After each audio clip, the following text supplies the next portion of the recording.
ہے یار، تماشا ہے. جس ماں باپ نے دعائیں مانگ مانگ کر اور تڑپ تڑپ کر اور تکلیف اٹھا اٹھا کر تم کو پالا، تم اپنی تھوڑی سی خواہش پوری کرنے کے لیے ماں باپ کو قتل کرو گے. تمہارے گھر میں چھوٹے بہن بھائی تو ہوں گے 6 مہینے کے، 7 مہینے کے، سال کے، تو آپ بولو گے ہاں ارے دیکھو تمہارے ماں باپ کا ان کو پالنے میں کیا حال ہے. تم 1 گھنٹہ اپنے چھوٹے بھائی بہن کو نہیں سنبھال سکتے ہو. اسی طرح ایک وقت تھا تم بھی چھوٹے تھے، 3 ماہ 4 ماہ 5 ماہ سال 15 مہینے کی تمہاری بھی عمریں تھی، 2 سال کی تمہاری بھی عمر تھی. تم بھی اسی طرح ماں باپ کو ستاتے تھے، اسی طرح تم گھر میں کھڑے کھڑے پیشاب کر دیا کرتے تھے، اسی طرح تم بھی کھانے پینے کی چیزوں کو الٹ پلٹ کر کے پھینک دیا کرتے تھے، اسی طرح تم بھی رات میں 3 دفعہ اٹھ کر اپنی ماں کو جگایا کرتے تھے، اسی طرح تم بھی بیمار ہوتے تھے، اسی طرح چیخو پکار کرتے تھے. تمہارے پیٹ میں درد ہوتا تھا تم بول نہیں سکتے تھے، تمہارے منہ میں درد تھا تم بول نہیں سکتے تھے، تمہارے سر میں درد تھا تم بول نہیں سکتے تھے، تمہارے پاؤں میں تکلیف تھی تم بول نہیں سکتے تھے، تمہیں سردی لگتی تھی تم بول نہیں سکتے تھے، تمہیں گرمی ہوتی تھی تم بول نہیں سکتے تھے، تمہیں بھوک لگتی تھی تم بول نہیں سکتے تھے. مگر تمہارے ماں باپ جب تم بول نہیں سکتے تھے تب بھی تمہاری بولی سمجھتے تھے.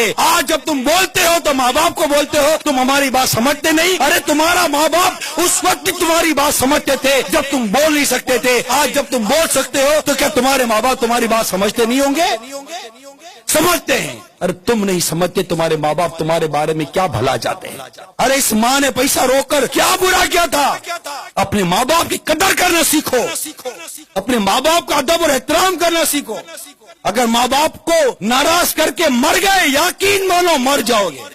ماں باپ کو ستانے کی ایسی سزا ہے، کتابوں میں لکھا ہے کہ کئی گناہ جن کی سزا اللہ تعالیٰ قیامت کے دن کے لیے اٹھا رکھتا ہے، مگر ماں باپ کو ستانے کی سزا، ماں باپ کو ناراض کرنے کی سزا ایسی ہے کہ اللہ تعالیٰ آخرت میں تو دیتا ہی دیتا ہے، دنیا میں بھی اس کی سزا کے نظارے نظر آتے ہیں. تباہ برباد ہو جاتے ہیں ماں باپ کو ستانے والے.